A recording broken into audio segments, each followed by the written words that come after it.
Les malades du cancer connaissent bien l'appareil, un accélérateur de particules qui permet de cibler et de détruire les cellules cancéreuses. Ils ont bien expliqué pourquoi je suis là, parce que ici c'est le dernier pour détruire toute la maladie du cancer pancréas. C'est la 16e séance de radiothérapie pour César. Il a d'abord eu une opération, puis une chimiothérapie. Un rayonnement de photons d'une certaine dimension, avec de certaines caractéristiques, précis au millimètre près, pour cibler en fait et détruire précisément la cible, la tumeur. Tous les malades du cancer sont vus en consultation dans le service et chaque jour, une trentaine de patients viennent pour leur traitement. Le nombre de cancers est très élevé et donc on voit qu'il y a beaucoup de consultants et qu'on essaye, disons, de prendre tout le monde en charge dans les meilleurs délais. Radiothérapie, chimiothérapie, des traitements lourds que Jean connaît depuis 14 mois. Mais ce qui le fatigue le plus, c'est longues heures d'attente pour ces traitements. Quand tu dis au Toté, hey Toté, c'est l'heure, hein? Moi je suis fou d'attendre, je suis plus fatigué à attendre que de passer mon produit. Quand je lui dis, il fâche. Après je lui demande un document pour mes infirmières pour qu'ils viennent me faire les soins à domicile, c'est la cata. Et la vérité sur sa maladie, Jean souhaiterait mieux la connaître pour mieux la combattre. Un truc à l'œsophage.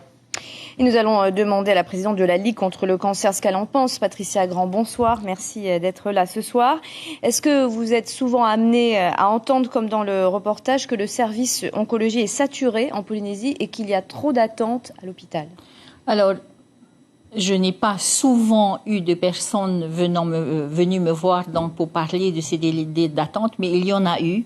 Effectivement, il y a beaucoup de patients, il faut le dire, hein, qui ont le cancer et donc qui doivent passer par le service d'oncologie médicale, puisque là, il s'agit en particulier de chimio.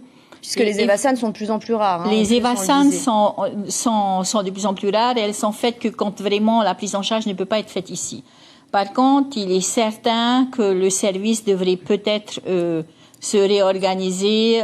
C'est vrai que le responsable de l'équipe, le chef de service, Dr Bimon, demande des médecins supplémentaires, mais je pense quand même qu'il y a quand même un problème d'organisation et de réorganisation et de travail en équipe avec tous les autres médecins d'organes. Puisque ce que vous dites, c'est qu'il n'y a pas que les traitements, il y a aussi l'accompagnement des malades. Vous vous battez au quotidien pour prévenir la maladie.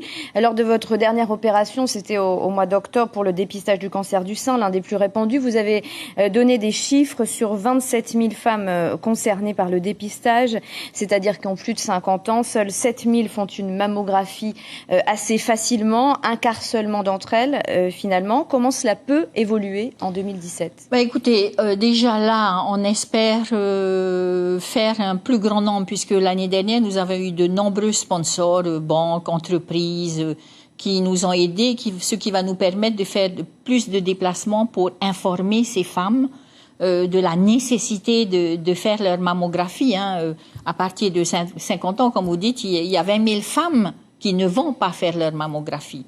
Ensuite, on entend dire aussi qu'il faut le faire à partir de 40 ans. Certains médecins sont assez stricts là-dessus. Oui, c'est vrai qu'ils pensent que beaucoup disent c'est bien avant 50 ans, sauf que dans le monde entier, pour le moment, la proportion de femmes, la proportion de femmes donc, qui ont le cancer du sein est quand même beaucoup plus importante après 50 ans. Moi, je pense que déjà, si les 20 000, enfin, on va dire la moitié au moins de celles-là, les 10 000 femmes supplémentaires dans les années qui viennent acceptent d'aller se faire leur mammographie, c'est déjà une bonne chose. Le deuxième point, c'est peut-être la proximité. Là, on se bat déjà depuis l'année dernière pour essayer de faire installer un mammographe aux Marquises. Oui, justement, voilà. on va en parler à l'occasion de la journée mondiale de lutte. Un mammographe pour les Marquisiennes, l'État a donné son accord. Hein. C'était au mois de décembre pour financer la moitié donc de l'appareil médical. Quel est l'engagement du côté du ministère de la Santé? Est-ce que vous pouvez nous donner cette information ce soir? J'en ai parlé au ministre, j'en ai parlé au président du gouvernement. J'ai eu un rendez-vous avec lui, mais pour le moment... ben, le dossier n'a pas encore avancé. Donc, c'est pourquoi je relance la machine. C'est vrai qu'il y a d'autres projets qui sont là, comme la chimio à travaux, qui sont des choses importantes. La chimio à Réaté, à la proximité, éventuellement. Mais je pense quand même que la mammographie aux Marquises est quelque chose de faisable.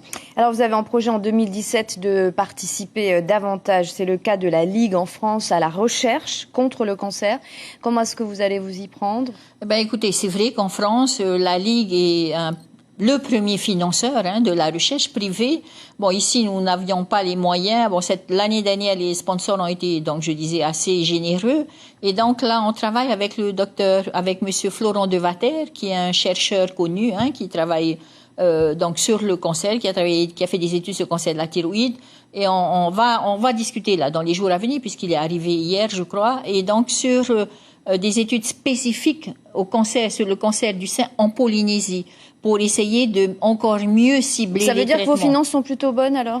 Ben, on va dire que cette année, on n'a jamais eu autant, les sponsors n'ont jamais été aussi généreux, que depuis de nombreuses années, Patricia Grand, merci beaucoup d'avoir répondu à nos questions ce soir. Je vous rappelle que la Fédération tahitienne de cyclisme organise demain matin son cyclo-cancer. 2 épreuves pour encourager la lutte contre la maladie. Tous les bénéfices seront reversés à la Ligue contre le cancer de Polynésie française.